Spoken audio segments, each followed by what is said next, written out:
Hi, இன்னைக்கு நாம cauliflower 65 எப்படி பண்றதுன்னு பார்க்கலாம். அதுக்கு ஃபர்ஸ்ட் நாம ஒரு பாத்திரத்துல தண்ணி சூடு பண்ணிட்டு அதுல தேவையான அளவு உப்பு சேர்த்துக்கலாம். உப்பு சேர்த்துட்டு இப்போ நாம வெட்டி வச்சிருக்க காலிஃப்ளவர் எல்லாத்தையும் அதுல சேர்த்துடலாம்.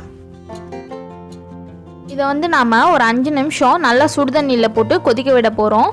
ரொம்ப வேக வைக்கணும்னு இல்லை, லைட்டாக சுடுதண்ணியில் போட்டு எடுத்தால் மட்டும் போதும். அதில் புழு அந்த மாதிரி ஏதாவது இருந்துச்சுன்னா அதெல்லாம் போடுறதுக்காண்டி தான் நம்ம இதை பண்ணுறோம். நீங்கள் போட்டு ஒரு 5 நிமிஷம் கழித்து அதை எடுத்துருங்க. லைட்டாக கண்ணாடி மாதிரி ஆகும். அப்போ அந்த ஸ்டேஜில் நம்ம எடுத்துடலாம். இப்போ அடுத்ததாக நாம் இதை டிப் பண்ணி எடுக்கிறதுக்கு மாவு செஞ்சிடலாம். அதுக்கு நான் ஒரு 3/4 கப் மட்டும் மைதா மாவு எடுத்திருக்கேன். அதோட கொஞ்சம் கம்மியாக ஒரு 1/2 கப் அரிசி மாவு எடுத்திருக்கேன். அடுத்ததாக ஒரு 2 டீஸ்பூன் கார்ன்ஃப்ளவர் மாவு எடுத்திருக்கேன். இப்போ இது கூட நான் 1 ஸ்பூன் கரம் மசாலா சேர்த்துக்கிறேன். அடுத்ததாக 2 ஸ்பூன் மிளகாய்த்தூள் சேர்த்துக்கிறேன் காரத்துக்கு. ஒருவேளை உங்களுக்கு காரம் அதிகமாக வேணும்னா நீங்கள் இன்னொரு ஸ்பூன் எக்ஸ்ட்ராவாக சேர்த்துக்கலாம். அடுத்ததாக நாம் இஞ்சி பூண்டு பேஸ்ட்டு 2 ஸ்பூன் போட்டுக்கலாம். அடுத்ததாக நான் ஒரே ஒரு பிஞ்ச் 1/4 டீஸ்பூன் மட்டும் கலர் சேர்த்துக்கிறேன். இது உங்களுக்கு ஆப்ஷனல் தான், நான் வீடியோ கண்டி தான் சேர்க்குறேன். உங்களுக்கு நீங்கள் வேணான்னா ஸ்கிப் பண்ணிடலாம். இப்போ இது எல்லாத்தையும் சேர்த்து நல்லா மிக்ஸ் பண்ணிக்கோங்க. கையில் மிக்ஸ் பண்ணுங்கள், அப்போ தான் உங்களுக்கு எந்த கட்டி இல்லாமல் நல்லா மிக்ஸ் பண்ணி எடுக்க முடியும். அப்பப்போ தண்ணி ஊற்றிக்கோங்க. தண்ணி ஊற்றிட்டு நல்லா அதை மிக்ஸ் பண்ணி விடுங்க.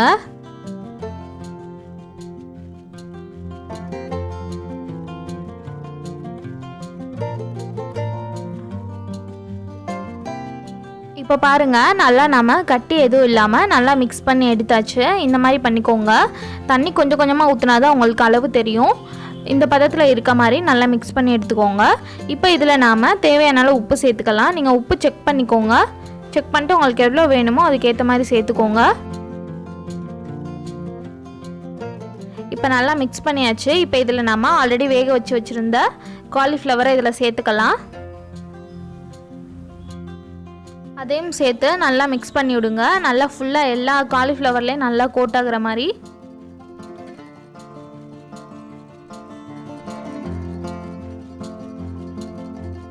அவ்வளோதான், எல்லாத்தையும் நம்ம நல்லா மிக்ஸ் பண்ணியாச்சு. இது நம்ம ஊற வைக்கணும்லாம் அவசியம் இல்லை, டைரெக்டாக அப்படியே நம்ம பொரிச்சிடலாம். இப்போ அடுத்ததாக நம்ம பொரிக்கிறதுக்கு எண்ணெய் சூடு பண்ணிடலாம். எண்ணெய் நல்லா சூடானதும் 2 காலிஃப்ளவராக சேர்த்துடலாம் உள்ள.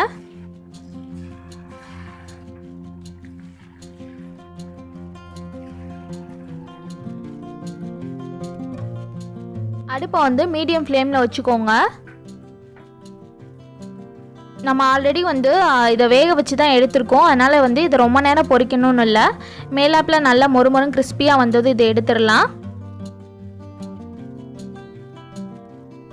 இப்போ கரெக்டாக 5 நிமிஷம் கழித்து பாருங்கள், நல்லா பொரிஞ்சிருச்சு. இப்போ இதை நாம் எடுத்துடலாம். இதில் நம்ம அரிசி மாவெல்லாம் சேர்த்து பண்ணியிருக்கனால நல்லா மொறுமொறுன்னு ரொம்ப கிறிஸ்பியாக சூப்பராக இருக்கும் நம்ம சாப்பிட்றதுக்கு. இப்போ இதே மாதிரியே நம்ம அடுத்த பேட்சை போட்டு எடுத்துடலாம்.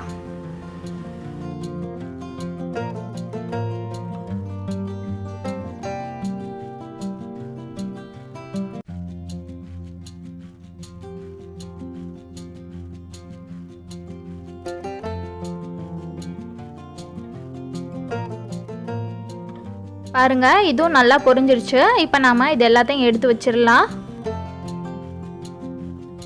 அவ்வளோதான், நம்மளோட காலிஃப்ளவர் 65 ரொம்ப சூப்பராக ரெடி ஆகிடுச்சு.